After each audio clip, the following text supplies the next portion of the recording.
Very good afternoon, students. It's our first lecture on partial differential equation. That is our new topic of unit. And partial differential equation. Before that, we have seen ordinary differential equation also. So, what is a partial differential equation? Ordinary आपको पता है कि क्या रहता है, जिसमें total derivatives रहते हैं, डिपेंडेंट वेरिएबल रहता है, इंडिपेंडेंट वेरिएबल रहता है. That is ordinary. And when there is a partial derivatives, dependent variable and independent variable, then that is called as a partial differential equation. How we define that? An equation which contains partial differential coefficient, independent variable and dependent variable, that is the partial differential equation. आप लोगों को अगर थोड़ा revise करेंगे आप लोग तो आपको पता चलेगा कि आपने M1 में देखा था partial differentiation. So that partial differentiation, that is nothing but a partial derivatives are there. So here we are seeing the partial differential equation. And here we consider that there is a two independent variable. अब हमें पता है कि partial derivatives और partial differentiation जब हम लेते हैं तो वहाँ पे एक से ज़्यादा independent variable रहते हैं और dependent variable भी एक से ज़्यादा रह सकते हैं. बट मेन थिंग यहाँ पे ध्यान रखने की ये है कि जो इंडिपेंडेंट वेरिएबल रहेंगे दैट इज टू और more than two. Remember that thing when we consider a partial differential and when we consider ordinary और total differentiation then there is only one independent variable. And here we consider there will be two independent variable x and y and that dependent variable will be suppose here z. अब z dependent variable है, that means which is depend on x and y. So we can partially differentiate that z with respect to x as well as with respect to y.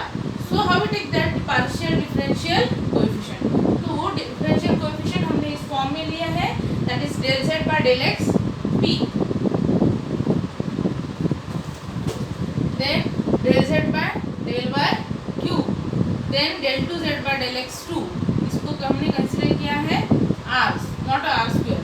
Then del 2z by del y 2, that is a t. And here the mixed partial derivative, that is del 2z by del x del y, that is a yes. So that is a simply notation for the partial derivatives. हमने जब partial differentiation देखा था तो उसमें भी हमने देखा था मैक्सिमा मिनिमा के प्रॉब्लम्स थे, तो उसमें हमने ये नोटेशन दिए थे. Now next is how to define the order or degree of any partial differential equation. अब order क्या रहती है partial differential equation की? The highest partial derivatives which is involved in a partial differential equation, the order of that highest partial derivative which is involved in that partial differential equation is the order of that partial differential equation. जो highest derivative उसमें occur होता है partial differential equation में, उसकी जो order रहेगी that is the order of that differential equation. Next is a degree. The degree of partial differential equation is nothing but the power of highest order partial derivative which is occur in that partial differential equation. जो power रहता है highest order derivative का partial differential equation में, that is called as a degree. अगर यहाँ पे हमने एक एग्जाम्पल यहाँ पे कंसिडर किया तो यहाँ पे देखिए there is a del 2u by del x2 plus del u by del y equals to n into u.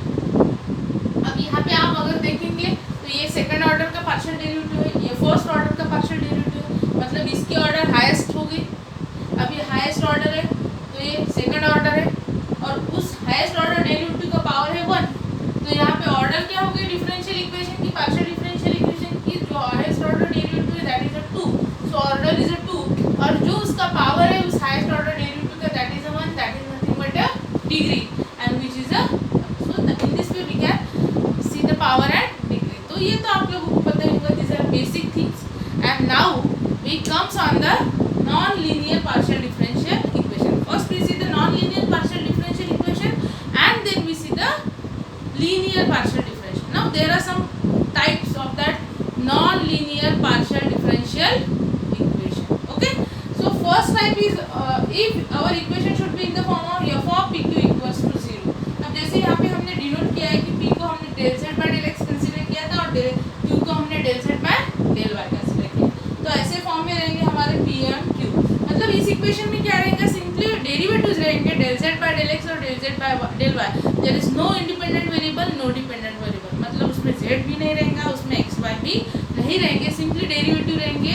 So this type is of the form f of p q equals to 0. अब अगर ऐसे form में हमारा differential equation रहता है तो how to get the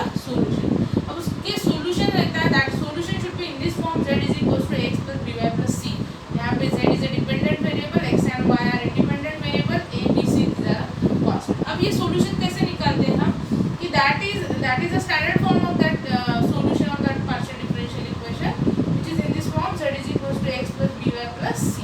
That equation we get equation number 1. Solution निकालने के लिए क्या करते हैं हम? We put p is equals to a and q is equals to b. क्या करते हैं? ये जो a और b है, we put for that p is equals to a and for q is equals to b. कहाँ put करते हैं? In equation 1 में हम ये रिप्लेसमेंट करेंगे. अब इक्वेशन 1 क्या हो जाएगा हमारा? Therefore इक्वेशन 1 implies, देखो इक्वेशन 1 में क्या चेंजेस होंगे? f of a b is equals to 0.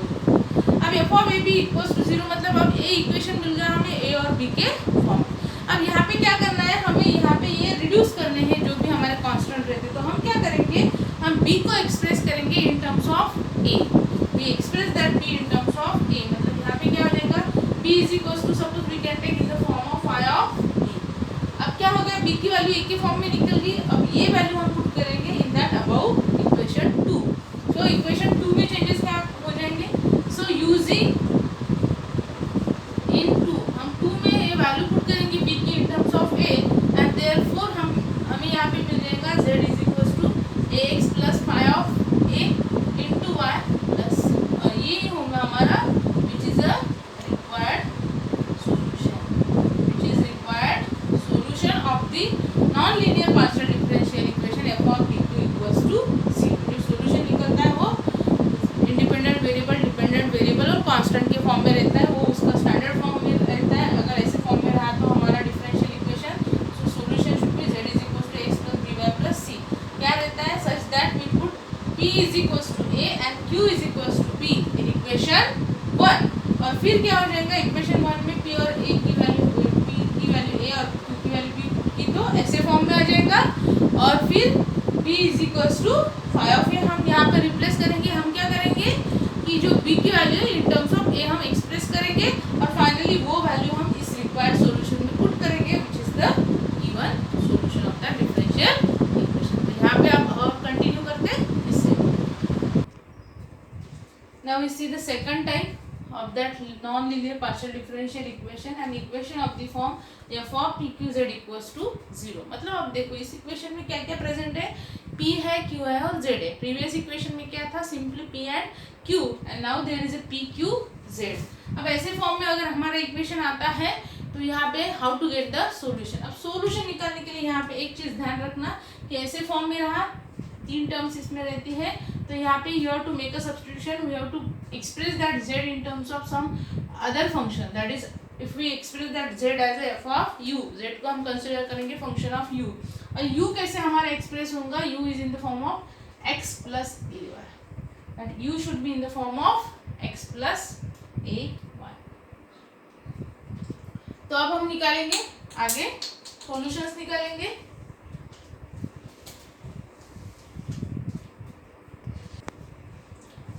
अब यहाँ पे u को हमने एक्सप्रेस किया x प्लस ए वाई के फॉर्म में. सॉल्यूशन देखो कैसे निकालेंगे. हमें पता है कि p क्या रहता है हमारा? p is nothing but del z by del x. Okay, अब यहाँ पे z डायरेक्टली हम x के फॉर्म में नहीं लिख सकते because z is a function of, यहाँ पे हमने एक्सप्रेस किया z is a function of u and then u is a function of x and y. तो how we can express that z? यहाँ पे चेंज रूल लगेगा. That is z is a function of, यहाँ पे dz by du लेंगे. अब dz by du इसलिए लेंगे क्योंकि यहाँ पे z is a function of single variable u, so dz by du. But यहाँ पे u is a function of 2 variable x and y, तो यहाँ पे आ जाएगा हमारा del u by del x. तो ये चीज ध्यान में रखना. Why we have taken here total derivative? Because यहाँ z u का फंक्शन है simply, so dz by du, but u is again a function of x and y, 2 variable का फंक्शन है, तो यहाँ पे आ जाएगा del u by del x. Second, अब यहाँ पे हम और एक बात देखेंगे कि हमारे पास u है, u is in terms of x plus A Y. So del U by del X जब आप कंसिडर करेंगे del U by del X, that means differentiation of that u with respect to x. तो यहाँ पे x की 1 ही term है, तो x का डेरिवेटिव हमें पता है क्या आएगा? 1 आएगा. So del U by del X is a 1. Second type जब आप लोग del U by del Y consider करेंगे, that is u with respect to y. तो यहाँ पे y का डेरिवेटिव 1 होगा, बट उसके साथ a है, तो यहाँ पे a रहेगा. So del u by del y is nothing but a and del u by del x is a 1. So यहाँ पे क्या होगा? del u by del x की वैल्यू हम 1 पुट कर देंगे, तो यहाँ पे रहेगा simply dz by du into 1. Second term consider करेंगे q, तो q is nothing but del z by del y रहता है हमारा। अगेन हम जब z को एक्सप्रेस करेंगे इन टर्म्स ऑफ u, तो यहाँ पे dz बाय du होगा, because z is a function of u and u is a function of then x and y, तो dz by du and del u by del y। तो dz by du तो हो गया हमारा यहाँ पे, और del u by del y is nothing but a, so we put that value here. अब क्या करेंगे, ये सब जो हमारे सब्स्टिट्यूशन आ गए, नए टर्म्स आ गए, हम सब इक्वेशन 1 में पुट करेंगे। So how is our equation number 1? So equation 1 implies, अब देखो इक्वेशन 1 में क्या क्या चेंजेस होंगे। तो यहाँ पे चेंजेस होंगे, हमारा जो p है p रिप्लेस हो जाएगा हमारा dz बाय du से, हमारा जो q है q रिप्लेस हो जाएगा a into dz by du से, और हमारा z एज इट इज रहेगा, दैट इज इक्वल टू 0। अब अगर थोड़ा यहाँ से ध्यान से देखेंगे आप लोग, तो ये कहाँ किस में कन्वर्ट हो गया, ये कन्वर्ट हो गया ऑर्डिनरी डिफरेंशियल इक्वेशन में। Ordinary differential equation in terms of z and u, in terms of z and u है, आप इसको सॉल्व कर सकते हैं by using a variable separable method which you have already seen in a differential equation, so which is इसे ordinary differential equation. Solve it. अब अगर इसको आप लोग सॉल्व करेंगे तो आपको सॉल्यूशन कैसे मिलेगा, solution should be in terms of z u, यहाँ पे a है तो ये भी रहेगा z u a and some constant suppose c, तो ऐसे फॉर्म में आ जाएगा वो। सो रिक्वायर्ड आपका जो सॉल्यूशन होगा वो ऐसे फॉर्म में होगा, your solution should be in the form z u a c is equals to 0। And finally आपको क्या करना है, u एज इट इज नहीं रखना है, क्योंकि हमने u के लिए सब्स्टिट्यूशन की थी x प्लस ए वाई के फॉर्म में। तो फाइनली क्या हो जाएगा, हमारा जो u है वो रिप्लेस हो जाएगा x प्लस ए वाई से, यहाँ पे बाकी के term as it is. So in this way we can get the solution of that type of partial differential equation. Hope you understand that. अब आगे आ जाते हैं सेकंड टाइप की तरफ। अब हम देखेंगे third type non linear partial differential equation की। अब थर्ड टाइप कैसे फॉर्म में रहते हैं, f of p q x y equals to 0। अब देखो इसमें क्या क्या प्रेजेंट रहता है, इसमें p q x and y, मतलब यहाँ पे पार्शियल डेरिवेटिव्स रहेंगे और इंडिपेंडेंट वेरिएबल रहेंगे, z नहीं रहता है। So how to get that,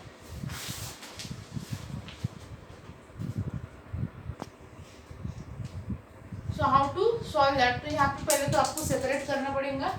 कैसे सेपरेट करेंगे, देखिए एक साइड हम p और x की टर्म लेंगे और सेकंड टाइम हम q और y की टर्म लेंगे। Okay, so here is a suppose on that side there is f of p x and that equal to another side, यहाँ पे हम f1 कर देते हैं इसको कंसीडर, इसको f2 कर देते हैं q and that is equals to, हम इक्वेट करते हैं some, that is equals to some constant.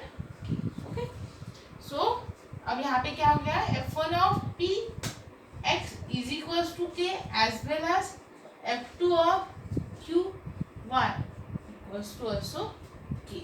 Okay, हमने क्या किया यहाँ पे, f of p q x y equals to 0 के फॉर्म में हमारा इक्वेशन था, तो हमने दो साइड्स सेपरेट कर दी। On RHS we have put simply p और x की टर्म हमने रखी और LHS को हमने q और y ट्रांसफर कर दिया, और उसके बाद हमने क्या कर दिया, ये जो रेशो आया, ये जो टर्म आई वो equate with some constant suppose k, तो यहाँ पे ये क्या है कांस्टेंट है। ओके, अब हमने क्या किया, अब ये k है, दोनों को इक्वेट करेंगे। सो यहाँ पे f1 of px is equals to k and f2 of qy is also equals to k, ऐसे फॉर्म में हमने इक्वेट किया। अब यहाँ पे क्या करेंगे, थोड़ा सा चेंजेस, हम इससे वैल्यू निकालेंगे p की और यहाँ पे इससे रिलेशन से वैल्यू निकालेंगे q की। मतलब सपोज हम यहाँ पे लेते हैं कि p is equals to phi1 of x और k, उसमें टर्म क्या रहेंगी x और k की, और जब हम q की वैल्यू निकालेंगे तो q इज इक्वल्स टू क्या रहेंगी phi2 ऑफ, उसमें वैल्यू रहेंगी y और k। ओके, अब p और q हमारी वैल्यू आ जाएंगी इन दिस फॉर्म। अब हमें पता है कि as z is a function of, z किसका फंक्शन है, z is a function of x and y। अब जब z फंक्शन है x और y का, तो हम टोटल डेरिवेटिव कैसे निकाल सकते हैं z का। सो टोटल डेरिवेटिव निकालने के लिए हमें उसकी पार्शियल डेरिवेटिव्स की एडिशन करनी पड़ेंगी, that is nothing but del z by del x dx plus del z by del y dy। ऐसे फॉर्म में होगा आपका पार्शियल डेरिवेटिव। ओके, अब यहाँ पे dz इज इक्वल टू हमें पता है कि इसकी वैल्यू p रहती है और इसकी q रहती है, सो p dx plus q dy ऐसे फॉर्म में ये होगा। ओके, अब यहाँ पे हम p और q की वैल्यू पुट करते हैं तो यहाँ पे क्या हो जाएगा, dz is equal to phi1 of x के dx प्लस q की वैल्यू हम पुट करेंगे phi2 ऑफ y के dy। अब ये x का फंक्शन रहेगा विथ रिस्पेक्ट टू x होगा इंटीग्रेशन, ये y का function with respect to y। On integrating हम जब इंटीग्रेशन करेंगे तो यहाँ पे हमें मिल जाएगा z is equal to integration of phi1 of x के dx plus second integral of phi2 of y के, and in this way we get a final solution which is the required solution। यहाँ पे हमें z की value मिल जाएगी which is the required solution। एक बार अच्छे से देख लो इसको।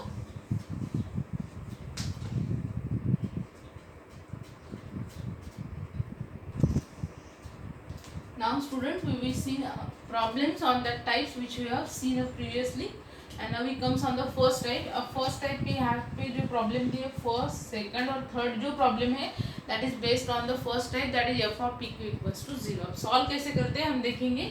अब पहला problem हम यहाँ पे लेते हैं। first problem क्या है, what we have given partial differential equation क्या है हमारा, that is a p square plus q square is equals to 1। अब 3 और 4 स्टेप का ये प्रॉब्लम रहता है, अगर पेपर में आया तो इट इज फॉर 3 मार्क्स। तो रिमेंबर दैट कि सॉल्व कैसे करते हैं। सबसे पहले तो उसका फॉर्म लिखेंगे, it is of the form, कौन से फॉर्म में है, p और q की फॉर्म में, that is f of pq equals to 0। Form लिख दिया। अब हमें पता है कि ऐसे फॉर्म में रहता है तो उसका रिक्वायर्ड सॉल्यूशन क्या रहता है, देयरफॉर सॉल्यूशन इज, हमें पता है सॉल्यूशन क्या लिखते हैं उसका, z is equals to ax plus by equals plus c। ये स्टैंडर्ड सॉल्यूशन रहता है उसका अगर ऐसे फॉर्म में दे। अब इसको दे देंगे हम इक्वेशन नंबर 1, इसको दे दें हम इक्वेशन नंबर 2। अब क्यों हमने इक्वेशन 1 और 2 यहाँ पे दिया है, क्योंकि इक्वेशन 2 में हमें वैल्यू पुट करनी है b की, जो हम b एक्सप्रेस करते हैं इन टर्म्स ऑफ a। अब ये रिलेशन कहाँ से मिलता है हमें, ये रिलेशन हमें मिलता है इक्वेशन 1 से। जिस इक्वेशन 1 में हम क्या करेंगे, हम इक्वेशन 1 में p को रिप्लेस करते हैं a से और q को रिप्लेस करते हैं b से। तो अब आगे क्या करेंगे हम, we put p is equals to a and q is equals to b in equation 1। ये इक्वेशन 1 में हम चेंजेस कर देंगे। तो यहाँ पे क्या हो जाएगा, अब इक्वेशन 1 में क्या हो जाएगा, देयरफॉर इक्वेशन 1 इम्प्लाइज, अब देखो यहाँ पे a से रिप्लेसमेंट होगा, यहाँ से b, तो ये होगा a square plus b square is equals to. पर हमें ये इक्वेशन नहीं चाहिए, हमें क्या चाहिए, फ्रॉम दैट इक्वेशन और from that relation you have to find b in terms of a।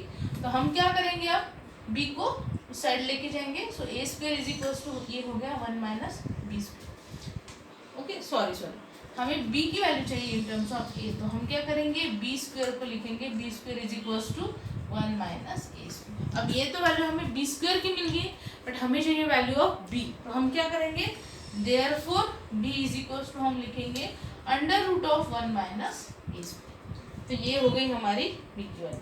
अब ये वैल्यू कहाँ पे पुट करनी है, हमें पुट करनी है इक्वेशन 2 में। So we use in equation 2, हम 2 में यूज करेंगे है, तो 2 क्या चेंजेस हो जाएंगे 2 में, z इज इक्वल्स टू क्या चेंजेस हो जाएंगे, देखो अच्छे से, z is equals to ax तो एज इट इज रहेगा, पर जो b रहेगा वो b हो जाएगा हमारा under root of 1 minus a square into Y plus C, और ये हो गया हमारा required solution which is required solution. So hope you understand that. एक बार अच्छे से देख लो उसको, क्या क्या किया है हमने इस प्रॉब्लम में। हमारा जो इक्वेशन रहता है सबसे पहले उसको आइडेंटिफाई करना है कौन से फॉर्म में है, it is of the form f of pq equals to 0। उसके बाद हमने क्या किया, वो उसका स्टैंडर्ड सॉल्यूशन रहता है z is equals to x plus by plus c।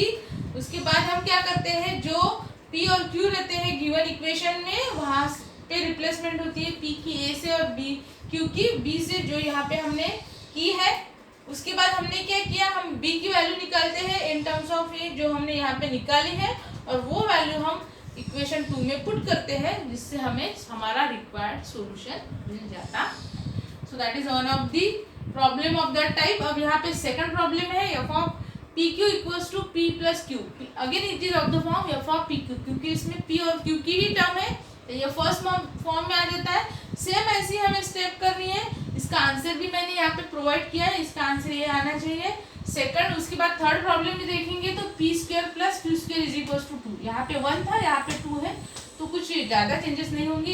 इसमें आंसर भी मैंने यहाँ पे उसका प्रोवाइड किया है। So you have to solve that. अब आते हैं हम आगे की प्रॉब्लम की तरफ, और आगे का प्रॉब्लम है हमारा फोर्थ प्रॉब्लम। ओके, सो हम फोर्थ प्रॉब्लम यहाँ पे लिखेंगे। क्या है हमारा fourth problem? What is our given partial differential equation? What is the differential equation? That is p into 1 plus q is equals to qz। अब थोड़ा सा प्रॉब्लम को ध्यान से देखिए, क्या क्या दिख रहा है। It is of the form, कौन से फॉर्म में है, क्या क्या टर्म दिख रही है हमें, p है, q है और z है। It is of the form f of, हम लिखेंगे फिर f of p q z equals to 0 के फॉर्म में प्रॉब्लम है। अब हमें पता है कि जब ऐसे फॉर्म में रहता है, ये हमारी सेकंड टाइप है, ऐसे फॉर्म में रहता है, तो यहाँ पे हमको सब्स्टिट्यूशन करनी पड़ती है। क्या सब्स्टिट्यूशन करनी पड़ती है? हम इसको तो 1 दे देंगे इक्वेशन नंबर। सब्स्टिट्यूशन ये करनी पड़ती है कि हमको z को रिप्लेस कर, z should be express in terms of f of u, a function of u, और u should be in the form of x plus ay हमें लेना पड़ता है।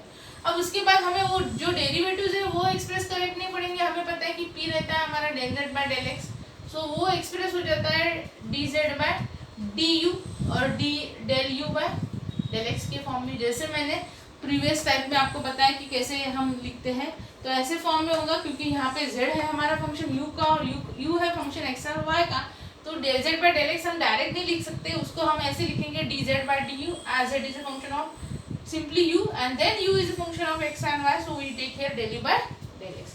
उसके बाद हमें पता है कि u is equals to x y है, तो del u by del x क्या रहेगा हमारा 1 रहता है, और del u by del y अगर आपने लिया तो वो a रहेगा, क्योंकि y का डेरिवेटिव 1 आ जाएगा, उसके मल्टीप्लिकेशन में ही है। तो यहाँ पे चेंजेस क्या होंगे फिर? तो ये रहेगा हमारा dz by du तो एज इट इज रहेगा, पर del u by del x की वैल्यू हम यहाँ पे 1 पुट कर देंगे। उसके बाद हम लिखेंगे q है हमारा del z by del y, again उसको एक्सप्रेस करेंगे dz by du and del u by del y हो जाएगा ये। अब dz बाय du तो एज इट इज रहेगा, that is equals to dz by du, but हमें पता है कि del u by del y की वैल्यू क्या है, del u by del y is nothing but ये, तो यहाँ पे a आ जाएगा। Okay, so in this way we get that p and q both. अब हम क्या करेंगे, आगे हम इक्वेशन 1 में ये सब वैल्यूज पुट करेंगे। अब यूजिंग इन इक्वेशन 1, तो इक्वेशन 1 में क्या चेंजेस हो जाएंगे in equation 1? So that gives p is replaced by dz by du हो जाएगा, यहाँ पे q1 एज इट इज रहेगा, a की वैल्यू रिप्लेस हो जाएंगी a into dz by du से, equals to again q a into dz by du, और z हमारा एज इट इज रहेगा। अच्छे से देख लो इसको एक बार। तो यहाँ पे आ जाता है हमारा dz by du plus a dz by du that is dz by du whole square. इसके बाद ये टर्म भी हम इधर ले लेंगे, so minus of az dz by du that is equals to 0। ऐसे फॉर्म में आ जाएंगी ये टर्म। अच्छे से एक बार इसको ध्यान से। सो अब क्या करेंगे हम, सपोज ये टर्म हम एक यहाँ से हम ये दोनों कॉमन निकाल लेंगे, तो ये टर्म तो रहने तो बाहर बाजू में, dz by du whole square की टर्म हम बाजू में रख देंगे। अब सपोज ये दोनों भी टर्म उस साइड हम ट्रांसफर करेंगे, तो ये माइनस का प्लस हो जाएगा और ये माइनस हो जाएगा। तो यहाँ पे az dz बाय du, ये माइनस dz बाय du। अब यहाँ से dz बाय du कॉमन भी निकाल लेंगे हम, तो यहाँ पे dz बाय du कॉमन निकलने के बाद क्या हो जाएगा, az माइनस 1 हो जाएगा। ओके, अब यहाँ पे dz by du है, यहाँ पे भी dz by du, बट यहाँ पे स्क्वायर है तो एक टर्म इसकी कैंसिल हो जाएंगी, तो यहाँ पे रहेगा क्या, simply A dz by du, और यहाँ पे क्या रहेगा, सिंपली az माइनस 1। ऐसे फॉर्म में इक्वेशन आ जाएगा। मतलब अब देखो हमारा इक्वेशन कौन से फॉर्म में आ गया, z और u के फॉर्म में आ गया। एक बार अच्छे से देख लो उसको ध्यान से, सभी हमने वैल्यूज यहाँ पे पुट की थी, फिर हमने उस टर्म को सेपरेट कर दिया, ये टर्म इधर भी ली थी, नहीं भी ली थी, तो चलते था। फिर आगे हमने क्या किया, ये जो दोनों टर्म थी सिंगल पावर की of dz by du we have transfer to the LHS, तो यहाँ पे हमने ट्रांसफर कर दिया, दोनों में से dz by du हमने कॉमन निकाल लिया, तो यहाँ पे रहा az और यहाँ पे रहा 1, फिर ये dz by du एक टर्म इसके साथ कैंसिल हो गई on that side, and finally यहाँ पे रहा सिंपली dz by du, यहाँ पे az माइनस 1। अब क्या करेंगे, अब हम सेपरेट करेंगे वेरिएबल। अब देखो कैसे करेंगे हम सेपरेट वेरिएबल। अब हम क्या करेंगे, z की टर्म इधर ले लेंगे, यहाँ पे dz है तो यहाँ पे आ जाएगा a, यहाँ पे az माइनस 1 इंटू dz, और यहाँ पे हो जाएगा हमारा d। ओके, अब हम करते हैं उसको इंटीग्रेट। ओके, तो इंटीग्रेट करने के लिए लगे, तो अब एक बार अच्छे से देख लो ये प्रॉब्लम सब हमारा, और हम फिर आगे की टर्म की तरफ आ जाएंगे। अब इसको करते हैं इंटीग्रेशन, ऑन इंटीग्रेट क्या हो जाएगा, यहाँ पे इंटीग्रल ए तो कांस्टेंट है, हम इसको बाहर लिखेंगे, यहाँ पे है 1/az minus 1 into dz equals to integral of du। Okay, अब इसका इंटीग्रेशन क्या होगा, ये तो एज इट इज है, इसका होगा log of az minus 1, but z का कोएफिशिएंट a है तो वो डिनोमिनेटर में a आ जाएगा, that is log of az minus 1 upon a as the coefficient of z is a, that is equals to u plus integration constant c। Okay, so that a get cancel, यहाँ पे log of az minus 1 लिख देंगे। हमें पता है u की value क्या रहती है, हमने यहाँ पे लिया था u is equals to x plus A y, तो ये वैल्यू यहाँ पे पुट कर देंगे और u को इस साइड ट्रांसफर कर देंगे, तो ये हो गया हमारा x plus A y, that is equals to integration constant c, and in this way we get the solution which is a required solution. ये हो गया हमारा रिक्वायर्ड सॉल्यूशन। अच्छे से एक बार उसको देख लो ध्यान से, आपको समझ में आ जाएगा। और सेम प्रॉब्लम मैंने एक और भी आपको यहाँ पे दिया है, तो हो सकता है वो तो रफ हो गया, पर मैं आपको और एक दे देती हूँ, एक अच्छे से देख लो आप एक बार। अब ये तो हो गया आपका प्रॉब्लम। अब ऐसे सेम मेथड पे सेकंड प्रॉब्लम है, यहाँ पे देखो z square is equals to 1 plus p square plus q square, ये उसका आंसर है। आपको ये सॉल्व करना है ऐसे ही प्रोसेस से, और ये आंसर आपको निकालना है। सो that is for your homework, hope you understand that. एक बार अच्छे से रिवाइज करो, और यहाँ पे अब हम स्टॉप करते हैं।